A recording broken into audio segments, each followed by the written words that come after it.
예. 예? 뭐, 저야 뭐 고생하는 게 말할 나이가 없지만, 어쨌거나, 예, 만만치 않게 학생분들도 고생 많으십니다.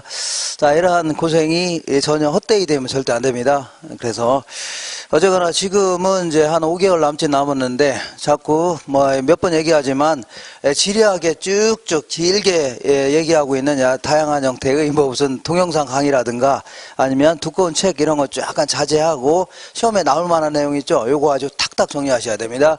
그렇지 않으면 짧은 기간 내에 합격하기가 아주 힘듭니다. 지금 이제 자꾸 그 문제를 맞추시는 공부 있죠? 요걸 해야 되지. 자꾸 학문을 탐구한다는 자세로 공부하면 안 됩니다. 자꾸 질질 끌고 있는 이런 것보다는 오히려 조금 이해가 안 간다 하더라도 기출문제 같은 거 있죠? 나온 문제 이거 위주로 탁탁 정리해 나가시는 게 가장 빠릅니다. 자, 그리고 스케줄 자체가 오늘은 하루 종일 할 겁니다. 2시까지 한 다음에 식사하시고 그 다음에 6시까지 할 거니까 그렇게 하세요. 그런 줄 알고 오셨죠? 이렇게. 자, 그리고 그리고 자, 20일 날이 다다음 주 월요일 날인데 20일 날이 다다음 주 월요일 날이거든요. 요 날 좀 휴강하고 바로 전날 좀 할 겁니다. 전날 일요일 날 19일 날 이렇게 할 겁니다. 이렇게 요거 주야 합반으로 할 겁니다. 이때도 일요일 날 주야 합반 이렇게 할 거니까. 왜냐하면 제가 제 조카가 저 외국에서 결혼식 하는데 제가 꼭 가봐야 되거든요. 그래서 좀 나갔다 와야 돼갖고 그때 맞춰서 좀 죄송합니다. 요때 다다음 주 일요일 날 월요일 날 요거를 19일 날 이렇게 할 겁니다. 10시에 똑같이 10시 할 겁니다. 예. 2시에 끝날 거니까 2시에 자, 그래 끝낼 거고. 그리고 자, 이 강의 이 문제집 있죠? 문제집이 이 프린트가 아주 막 좀 현찮네요. 프린트가 안 나온 것도 막 있고 해갖고, 원래는 그렇지 않은데, 인쇄 상태가 별로 안 좋습니다. 그래서 그거를 제가 잘 정리해서 다시 드릴 테니까 일단, 보고 계세요. 예, 제가, 되는 대로 말씀도 드리고, 다시 한번 프린트해서 드릴 테니까, 틀린 거 있죠? 안 나온 거? 이런 거 드릴 거니까, 그런 줄 아세요? 예.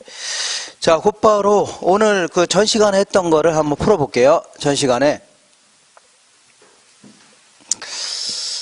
자, 이렇게 해보겠습니다. 이렇게 MBS의 종류. MBS는 크게 세 가지 형태로 나눠지는데, 얘는요, 약어로 기억하셔야 됩니다. MPTS. 얘는요, MPB. 얘는요, MPTB다. 이렇게. 그래서 가장 큰 차이점은 소유자가 아니라 소비자, MBS의 발행자, 그 다음에 투자자 이렇게 구성되어 있습니다. 소비자, MBS의 발행자, 투자자, 소비자, MBS의 발행자, 투자자 이렇게 되어 있는데 MPTS 같은 경우는 돈을 빌려줬을 때 발생하는 모든 권리, 원리금 수취권과 저당권을 완전히 투자자한테 넘기는 겁니다. 이렇게. 자, 그러다 보니까 조기 상환에 따른 위험이라든가 아니면요 채무 불이행 위험 이거 다 누가 부담해요? 투자자가 부담하는 이런 형태입니다. 자, 그래서 이제 투자자 입장에서 위험이 너무 크니까 여기 나왔는데 얘는 이렇게 해보자. 담보 대출과 관련된 모든 권리는 발행자가 갖고 있는 겁니다. 그대로. 그 대신 자, 이 미래 받을 채권액을 미래 받을 돈을 근거로 해서 새로운 회사채를 이렇게 발행한 거죠. 이런 형태. 그렇기 때문에 항상 원리금 수취권을 갖고 있는 자이죠. 그 요자가 조기 상환 위험 이런 거 부담합니다. 그 다음에 저당권을 갖고 있는 자가요 채무 불이행 위험 이런 거 부담합니다. 자, 그러다 보니까 이번에는 발행자가 모든 위험을 부담하죠. 그러니까 위험이 너무 쏠린다는 얘기입니다. 그래서 나온 게 요건데 얘는 이렇게 해보자. 저당권은 발행자 갖고 있으면서 투자자한테 원리금 수취권만 넘기겠다는 얘기죠. 그러다 보니까 채무 불이행 위험은 발행자 부담합니다. 그 다음에 조기 상환 위험 등은요 투자자가 부담합니다. 이렇게 해서 기억하셔야 됩니다. 이렇게 어디 갔어요? 빨강색. 자, 얘는 T라고 돼 있죠. T. 그러니까 투자자가 다 부담하는 겁니다. 얘는 B라고 돼 있죠. 누가 다 부담해요? 발행자. 얘는 TV라고 했죠. 이게 나눠 갖는다. 이렇게 하시면 됩니다. 자, 그리고 우리나라에서는 요즘에는 MPTV를 약간 변형시킨 CMO 형태로 발행하는데 얘는 얘랑 어떤 차이점이냐면 자, 얘 같은 경우는 미래 받을 채권액이 모저당 이래서 그래서 요게 이 받을 돈인데 요거를 얘는 하나의 만기로 발행하는 데 비하여 얘는 만기를 쪼개서 이렇게 만기가 짧은 놈부터 긴 것까지 이게 트렌치 형태로 발행한다는 얘기죠. 그래, 이런 형태를요 CMO라는 겁니다. 자, 읽어볼게요. 테마 4의 1번. 자, 2차 저당 시의 대출 시장은 저당 대출을 원하는 수요자와 저당 대출을 제공하는 금융기관으로 형성되는 시장. 요거는 2차가 아니라 1차 저당 시장입니다. 1차 저당 시장. 자, 2번 볼게요. 저당 채권에 유동하는 금융기관의 유동성을 감소시키는 게 아니라 유동성을 증가시킨다. 유동성이라는 게 현금화할 수 있는 능력이라든가 이런 거 있죠. 이런 걸요 유동성이라 하는데 유동성을 증가시킨다 해야 됩니다. 수많은 돈을 마련할 수 있기 때문에. 그 다음에 자 5번 보겠습니다. 자, 항상 약어로 MBB의 투자자는 대출금의 조기 상환에 따른 위험을 부담한다. 틀렸네요. MBB의 발행자가 투자자가 아니라 발행자가 조기 상환에 따른 위험을 부담한다. 이렇게 줘야 됩니다. 그 다음에 8번 볼게요. 항상 영어로 돼 있는 것 중에 앞자리를 따시면 됩니다. 앞자리 따니까 MPTB네요. 요걸 얘기하는 겁니다. MPTB다. 요걸 얘기하는데 MPTB는 하나의 저당집합에서 만기와 이자율을 다양화하여 발행하는 여러 종류의 채권을 말한다. 요거는 MPTB가 아니라 CMO에 대한 설명입니다. CMO, 다계층 저당채권 해서 CMO에 대한 설명입니다. 그래서 틀렸고, 그 다음에 자 11번 보겠습니다. 한국주택금융공사 보증 주택연금의 이용 자격은 보증 신청일 현재 주택 소유자가 만 60세 이상. 틀렸습니다. 소유자 또는 배우자가 60세 이상. 그러니까 둘 중 아무나 60세 이상이 됩니다. 소유자 또는 배우자가 60세 이상. 이렇게 줘야 됩니다.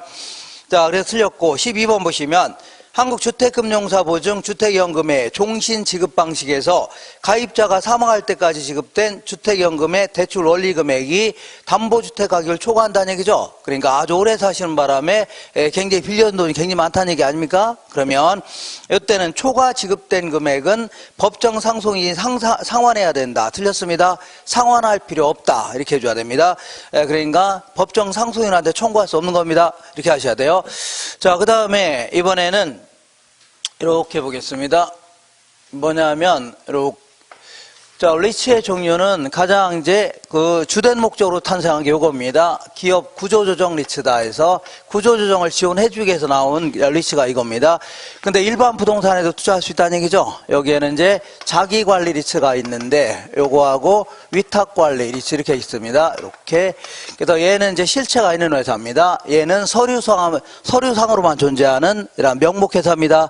그렇기 때문에 뭐 그 본점 정도는 줄 수 있지만 지점을 줄 수도 없는 거예요. 그리고 직원을 채용할 수도 없는 이런 형태입니다. 서류상으로만 존재하는 거니까. 자, 이렇게 하시고 테마 5를 보겠습니다. 테마 5의 1번. 부동산 투자회사는 얘네들은 뭐 주식을 발행하도록 하고 있습니다. 그렇기 때문에 배당도 받을 수 있고 또한 주가가 오르면 매매 차익도 있죠. 요것도 얻을 수가 있는 겁니다. 1번 볼게요. 부동산 투자회사의 주식에 투자한 자는 배당에 따른 이익과 주식 매매 차익을 향유할 수 있다. 맞는 겁니다.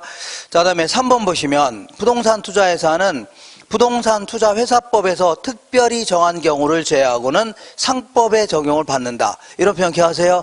그러니까 결국은 상법의 특별법입니다. 네, 부동산 투자회사법은. 그러니까 부동산 투자회사법에 없는 규정이 있죠. 이런 거 전부 다 상법의 규정을 받고 있습니다. 이렇게 지문을 통해서 알고 계시고, 그다음에 5번 볼게요. 부동산 투자회사는 자기관리, 위탁관리, 구조조정 부동산 투자회사로 구분할 수 있다. 맞네요. 그 다음에 7번 보시면 자기관리 부동산 투자회사와 기업 구조조정 부동산 투자회사는 모두 실체형 회사로 운영된다. 틀렸네요. 자기관리는 실체형이지만 구조조정은요 명목형입니다. 구조조정 부동산 투자회사는 뭐라고요? 명목형 부동산 투자회사입니다. 그래 틀렸고, 자, 그 다음에 그 10번 볼게요. 10번. 위탁관리 부동산 투자회사는 본점 외에 지점을 설치할 수 있으며가 아니라 없으며 직원을 고용하거나 상근 임원을 둘 수 있다가 아니라 뭐라고요? 없다 해줘야 됩니다. 서류상으로만 존재하는 회사이기 때문에 구조적으로 이렇게 될 수밖에 없는 겁니다. 그 다음에 11번 볼게요. 기업 구조조정 리츠는 자산운용 전문 인력을 포함한 임직원을 상근으로 두면서 자산의 투자 운영을 직접 수행하겠다. 요거는요, 기업 구조조정 리츠가 아니라 자기관리 리츠에 대한 설명입니다. 뭐라고요? 자기관리 리츠에 대한 설명이에요. 자, 틀렸고. 그 다음에 12번 보시면 자기관리 부동산 투자회사의 설립자본금 규모는 10억이 아니라 5억 이상입니다. 5억 이상. 그리고 영업인가 후 6개월이 지난 경우에는요, 100억 이상이 아니라 70억 이상을 만들어야 됩니다. 얼마라고요? 70억 이상을 만들어야 됩니다. 이렇게. 자, 그 다음에 13번 볼게요. 위탁관리 부동산 투자회사의 경우에 주주 1인과 그 특별관계자는 발행주식 총수의 20%를 초과하여 소유하지 못한다가 아니라 50%를 초과하여 소유하면 안 됩니다. 50%를 초과하여 소유하면 안 된다. 자, 그 밑에 부동산 관리론 알아볼게요. 관리론의 2번 보시면 경제적 측면의 부동산 관리는 대상 부동산의 물리적, 기능적 하자의 유무를 판단하여 필요한 조치를 취하겠다.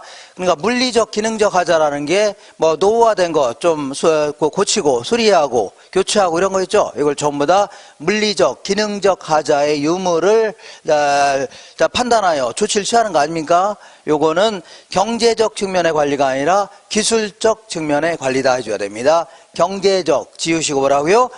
기술적 측면의 관리다. 그 다음에 자 3번 볼게요.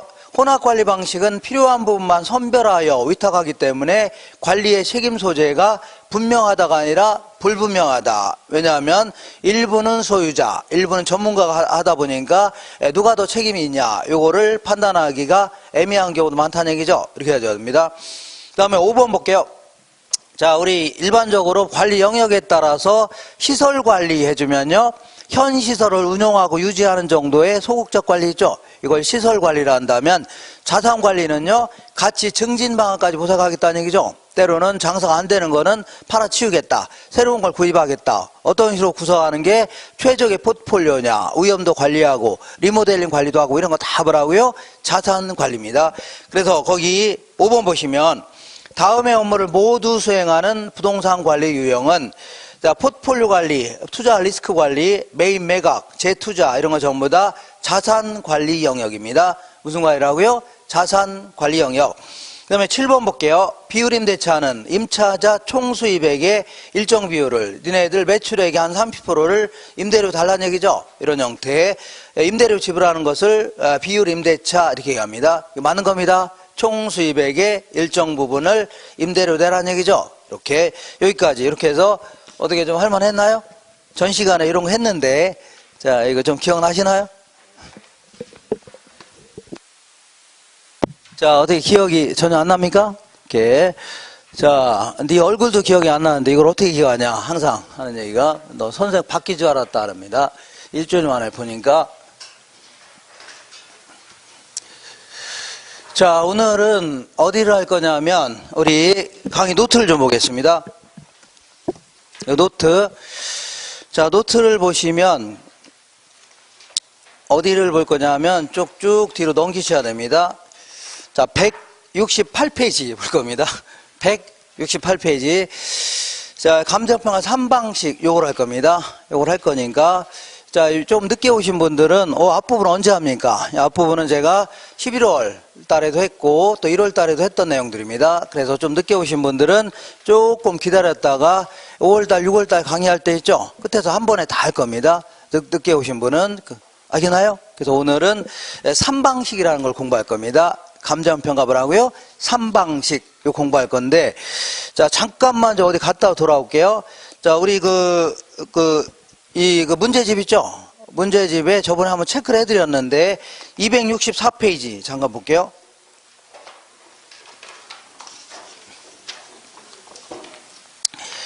(264페이지) 자, 해설에 좀 오류가 있어서 그렇습니다. 해설에 자, 저번에 한번 말씀드리긴 했는데 자, 위에서 6번째 줄 보면 동그라미 4번 볼게요. 4번 찾으셨나요? 자, 그래서 기업 구조조정 부동산 투자회사의 설립자본금은요, 5억 이상이 아니라 3억 이상입니다. 얼마라고요? 3억 이상. 그리고 자기관리 부동산 투자회사의 설립자본금은요, 10억이 아니라 5억 이상입니다. 5억. 이렇게 해서, 자, 이렇게 오류가 좀 있었네요. 옛날에 요거 출제할 당시에는 요랬는데, 지금 바뀐 거를 미처 반영이 안 됐네요. 이렇게 하세요. 네? 다시요? 자, 4번에, 자, 기업 구조조정 부동산 투자회사의 설립자본금은요, 5억이 아니라 3억 이상. 자기관리 부동산 투자회사의 설립자본금은요, 10억이 아니라 5억 이상입니다. 5억 이상. 57에 얼마라고요? 35. 이렇게 해서 57, 35. 이렇게 해서 기억하셔야 됩니다. 아시겠죠? 아직도 뒤지고 계신가요? 뭐 하는지 모르시죠, 지금? 문제집에 오류가 있어서 좀 체크해 놓은 겁니다. 오류. 그러니까 문제집에 264페이지 있죠? 264페이지에 위에서 한 5번째 줄 보시면 동그라미 4번에 기업 구조조정 부동산 투자회사의 설립자본금 얼마 이상이라고요? 3억 이상이고 자기관리 부동산 투자회사의 설립자본금 얼마라고요? 5억 이상이다. 또 해야 돼요? 안 해도 되죠? 그러니까 자, 168페이지 강의 노트 168페이지 보시면 감정평가 3방식이라고 해서 그림을 이렇게 잡다하게 그려놨는데 요거는 제가 오늘 공부가 끝난 다음에 딱 돌아오시면 요 얘기를 그대로 했다는 걸 알 수 있을 겁니다. 그대로 했다는 걸 알 수 있다. 이렇게 하시고 오른쪽 볼게요. 169페이지에 자, 맨 위에 교재 페이지는 594페이지 있을 겁니다. 594페이지가 있는데 자, 우리 감정평가는 자, 이 부동산의 가치를 주로 평가하겠다 그런 얘기인데 이걸 평가하는 방식은 크게 이제 3가지 형태가 있습니다. 이렇게 볼게요. 이 부동산이 딱 있는데 이 부동산을 평가하는 방식은 이렇게 3가지 측면에서 이렇게 평가해 볼 수 있습니다. 자, 맨 먼저 요거를 들어간 비용이 얼마냐 요걸 기초로 해서 평가할 수 있는데 자, 건물 같은 거는 만드는 데 들어간 비용이 있어 없어요? 있죠. 여기다가 적정한 이윤을 포함해서 이 가치를 구할 수 있는 겁니다. 예를 들어서 자동차 회사 같은 경우는 자동차를 만드는 데 들어간 비용이 있어 없어요? 있죠. 여기다가 자기네들 적정한 이윤을 포함해서 지들 받고자 하는 가격 있죠. 요거 결정할 수 있을 겁니다. 자, 두 번째는 자, 요와 비슷한 놈이 시장에서 얼마에 거래되고 있냐 요걸 기초로 해서 차이점을 수정하겠다는 얘기죠. 이렇게 할 수 있는 겁니다. 세 번째는요, 이 부동산을 이용하게 되면 미래 수익이 발생하는데 미래 예상되는 수익 있죠? 요걸 기초로 해서 지금 시점의 가치로 바꿔놓겠다 그런 얘기입니다. 이렇게 해서 구하는 거를 자, 그 수익을 기초로 한다 해주는데 어쨌거나 들어간 비용을 기초로 평가하는 걸요, 원가 방식이다 이렇게 얘기합니다. 자, 그 다음에 그 시장에서 거래되는 가격 있죠? 요걸 기초로 평가하는 걸요, 비교 방식이다 이렇게 얘기합니다. 그 다음에 미래 예상된 수익을 기초로 평가하는 걸요, 수익 방식이다. 이렇게 해서 3가지 측면에서 평가해 볼 수 있다는 얘기죠. 이걸요, 감정평가의 3방식 해줍니다. 무슨 방식이라고요? 3방식이다. 이렇게 해줍니다.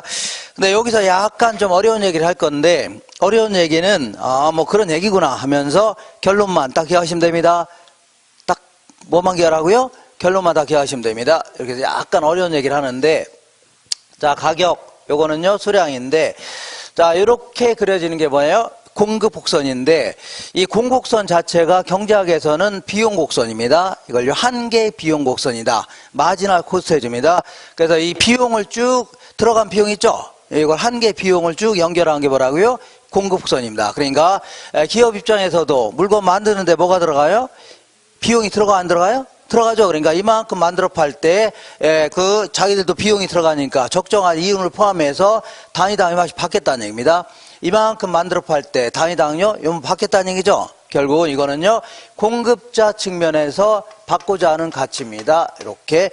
결국은 들어간 비용을 기초로 해서 받으려고 하는 가치 아닙니까? 그래서 이거를요, 원가 방식이다 해주면 되겠네요. 무슨 방식이라고요? 원가 방식 해주면 됩니다.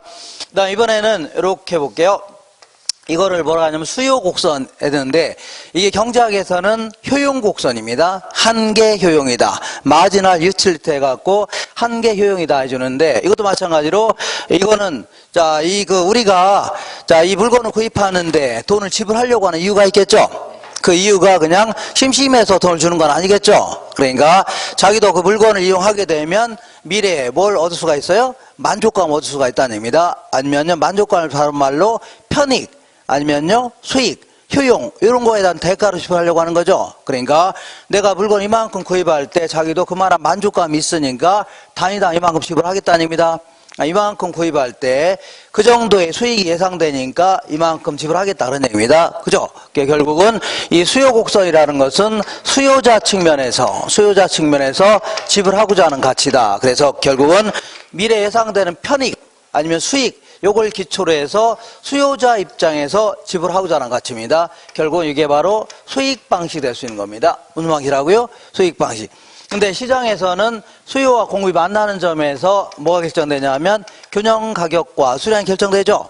이걸 이제 균형점이라 하는데 결국은 시장에서 수요자와 공급자가 충돌이 일어나면서 가치가 결정되는 거 아닙니까? 그죠? 요거를요 결국은 균형 가치다 할 수 있는데 자, 여기에 결국은 시장에서 거래되는 가치 아닙니까? 요걸 기초로 평가하는 걸 뭐라고요? 비교 방식이다 할 수 있는 겁니다. 이렇게.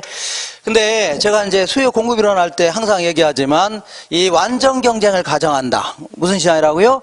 완전 경쟁을 가정한다면 이 균형점에서 벗어나게 되면 물건이 남아들거나 모자라거든요. 그러면 즉각적이고 신속하게 다시 얻으러 온다고요? 균형점에 이르는 겁니다. 알겠죠? 그러니까 균형점에서 벗어나는 것은 극히 일시적인 현상이다. 곧바로 어디 들어온다고요? 이거 돌아온다는 얘기죠. 그렇기 때문에 완전 경쟁을 가정한다면 세 가지 측면에서 평가한 거는 항상 뭐라고요? 같을 수밖에 없다는 얘기죠. 그래서 이거를요 마샬이라는 사람은 이걸요 3면 등가성 이론이다 했습니다. 3면 뭐라고요? 등가성. 세 가지 측면에서 평가한 거는 항상 같을 수밖에 없다는 얘기죠. 이걸요 3면 등가성 이론이다. 3면 등가의 원칙이다 이렇게 표현합니다. 근데 현실 경제는 이렇게 완전 경쟁이 될 수가 있어 없어요? 완전 경쟁이 될 수가 없는 거죠. 불완전 경쟁이 될 수밖에 없는 겁니다. 완전 경쟁은 극히 추상적인 시장입니다. 있을 수가 없는 시장입니다. 그러니까 불완전 경쟁이 될 수밖에 없기 때문에 세 가지 측면에서 평가한 거는 항상 다를 수밖에 없는 겁니다. 그죠? 그러면 도대체 어떤 식으로 평가해야 되냐? 그래서 애킨스라는 경제학자는 이론적으로 이런 식으로 평가하라 이렇게 얘기했던 겁니다. 이렇게. 자, 요 부동산이 원가 방식이 가능하다. 그러면 평가하라는 얘기입니다. 일단. 그 다음에 비교 방식도 가능하다. 그러면 평가하라는 얘기입니다. 그 다음에 수익 방식은 불가능하다. 그럼 평가하면 안 됩니다. 근데 수익 방식도 가능하다. 그러면 일단 한번 평가하라는 얘기죠. 그래서 일단 한번 평가해 본 가치를요, 시산 가치 이렇게 표현합니다. 시험 삼아서 계산한 가치를 뭐라고요? 시산 가치다 해줍니다. 이렇게 한 다음에 자, 그래 이렇게 한다 하더라도 부동산마다 가장 적합한 방식이 있습니다. 어떤 부동산은 원가 방식이 적합하고 어떤 거는요 수익 방식이 적합하다는 얘기죠. 그러니까 요 부동산은 원가 방식이 가장 적합하다. 그러면 요걸 기초로 해서 다른 방식으로 평가한 거를 조정해서 최종 가치를 구하든가 아니면요 이 원가 방식의 한 비율을 한 70% 두고 얘네들은요 한 20%, 얘는요 10%에서 가중평균하라는 얘기죠. 이렇게 해서 최종 가치를 구하라는 얘기죠. 이걸요 시산 가치의 조정이다 표현합니다. 뭐라고요? 시산 가치의 조정. 이렇게 해서 최종 가치를 평가하라는 얘기죠. 이게 바로 이론적으로 평가하는 방식이 될 수 있는 겁니다. 이렇게 해서 정리하시고 다시 한번 할게요. 나 너무 어렵다. 그러면 어제거나 세 가지 측면에서 평가한 건 항상 다를 수밖에 없죠. 그죠? 그러면 어떻게 평가하냐면 이론적으로 자 주된 방법으로 평가하되 부수적인 방법으로 평가한 거를 수정해서 최종 가치를 구하든가 아니면요 가중 평균해서 최종 가치를 구하라는 얘기죠. 이렇게 하는 걸요 시산 가치의 조정 이렇게 얘기합니다. 자 그럼 이번에는 자 이게 자 어디 볼게요. 이렇게 보시면 자, 그러면 지금부터 자, 원가 방식에 따라 이제 가치를 구하는 방식도 있고 임료를 구하는 방식도 있습니다. 그래서 이 원가 방식에 따라 가치를 구하는 걸요. 원가법 이렇게 합니다. 그다음에요. 임료를 구하는 걸요. 적산법 이렇게 합니다. 무슨 법이라고요? 적산법 이렇게. 그다음에 비교 방식하에 가치를 구하는 걸 뭐라고 하냐면 거래된 사례를 가지고 비교해서 자, 평가하겠다는 얘기죠. 이거 뭐라고요? 거래 사례 비교법 해줍니다. 그 다음에 임료를 평가하는 걸요, 임대된 사례를 가지고 비교해서 평가하겠다는 얘기죠. 이걸 뭐라고요? 임대 사례 비교법 해줍니다. 그 다음에 수익 방식하에 가치를 구하는 걸요, 수익 환원법 해줍니다. 수익 뭐라고요? 환원법. 그 다음에 임료를 구하는 걸 뭐라고요? 수익 분석법 이렇게 얘기합니다. 수익 분석법. 자, 그래서 일단은 이제 이 용어 정도는, 용어가 아니라 제목 정도는 알고 출발해야 되지. 얘가 도대체 어디 소속인지 좀 알고 가야 될 거 아닙니까? 그죠? 그러니까 여기서는 그래도 굳이 암기할 필요가 없는 게 원가법 정도만. 자, 원가 방식에서 가치를 구하는 걸 뭐라고요? 원가법. 임료를 구하는 걸 뭐라고요? 적산법 해주면 됩니다. 요것만 기억하시고 나머지는요, 얘는 당연히 자, 이 시장에서 거래된 사례를 가지고 하는 거 아닙니까? 그러니까 거래 사례, 임대 사례 이렇게 하면 뭐 굳이 암기할 필요 없죠. 그리고 요건 전부 숫자가 나오면 됩니다. 뭐라고요? 숫자. 하나는 환원법, 하나는요 분석법 이렇게 하니까 되니까 뭐 요거는 굳이 암기할 필요 없죠. 이런 굳이 뭐 앞자리 따서 암기할 필요 없습니다. 다만 이 원가 방식만. 자, 가치를 구하는 걸 뭐라고요? 원가법. 임료를 구하는 걸요? 적산법. 이렇게 좀 됩니다. 이렇게 해서 자, 대가리 정도는 기억하셔야 됩니다. 뭐라고요? 대가리 정도. 그래서 우리 뭘 볼 거냐면 문제집을 보겠습니다. 문제집 381페이지 볼게요. 자, 문제집 항상 들고 다니셔야 됩니다. 380 하고도 뭐라고요? 1페이지.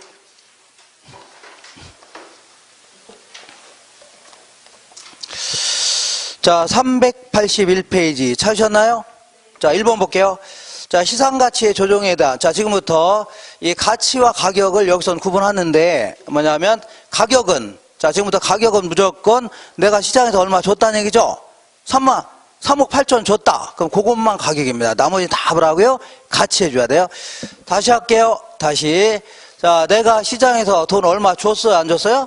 준 거 있죠? 그것만 가격이고 나머지 다 뭐라고요? 가치. 이거 전부 다 뭐라고요? 가치라는 표현 써야 됩니다. 정확한 표현하면 뭐라고요? 가치. 근데 문제 풀다 보면 옛날엔 다 막 섞어서 막 얘기했습니다. 가격 이렇게 했다 하더라도 다 거의 대부분 다 뭐라고요? 가치 생각하시면 됩니다. 1번 볼게요. 시상가치의 조정에 대한 설명으로 옳은 것은 부동산 가치는 3면 등가성 원리로 인하여 어느 방식으로 평가하여도 가치가 동일하기 때문에 조정 작업이 필요 없다가 아니라 세 가지 측면에서 평가한 게 다 다를 수밖에 없다고 했죠. 그러니까 그 조정 작업이 필요하다 해줘야 됩니다. 조정 작업이 뭐라고요? 필요하다. 2번 볼게요. 시상가치의 조정은 감정평가 3방식에 의하여 산출한 시산가치를 산술평균하는 것만 말한다. 틀렸습니다. 가중평균하든가 뭐 아니면 가중평균 나와야 됩니다. 아니면 주된 방법을 기초로 해서 부수적인 방법으로 수정한다든가 이런 표현이 나와야 됩니다.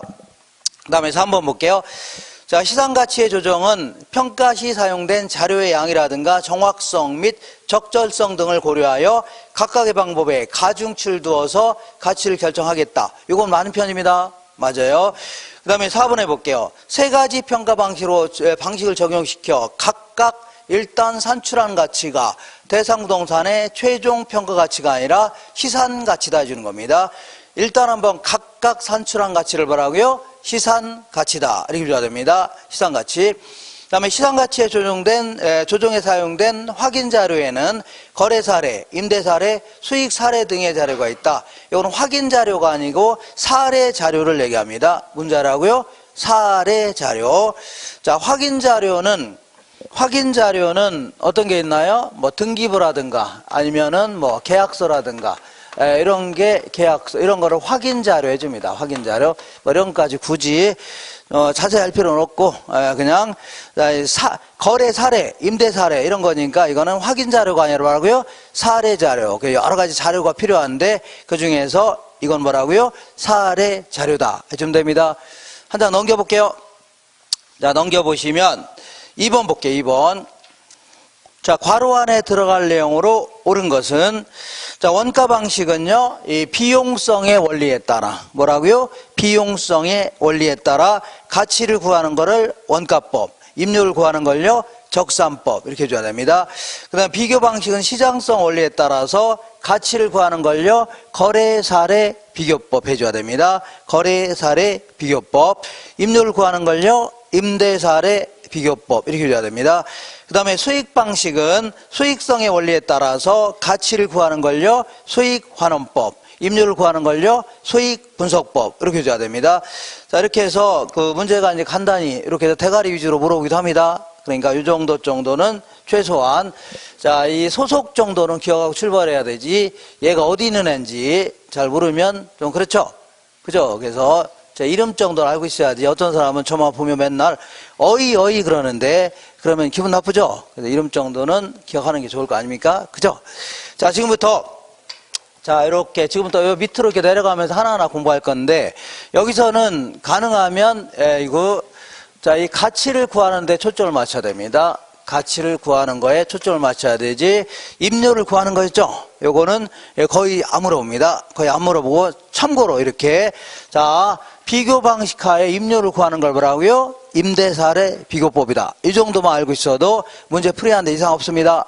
이상 없어요. 이렇게 정리하시고 그리고 이 중에서 그래도 제일 어려운 내용이 오늘 하겠지만 얘와 얘는 그나마 할만합니다. 자, 좀 할만한데 얘는 논리 자체가 자, 미래에 예상되는 수익 있죠? 요거를 지금 시점의 가치로 바꿔놓겠다. 그런 얘기입니다. 자, 그러다 보니까 미래 예상되는 수익을 추정한다. 요것도 쉬운 건 아니겠죠?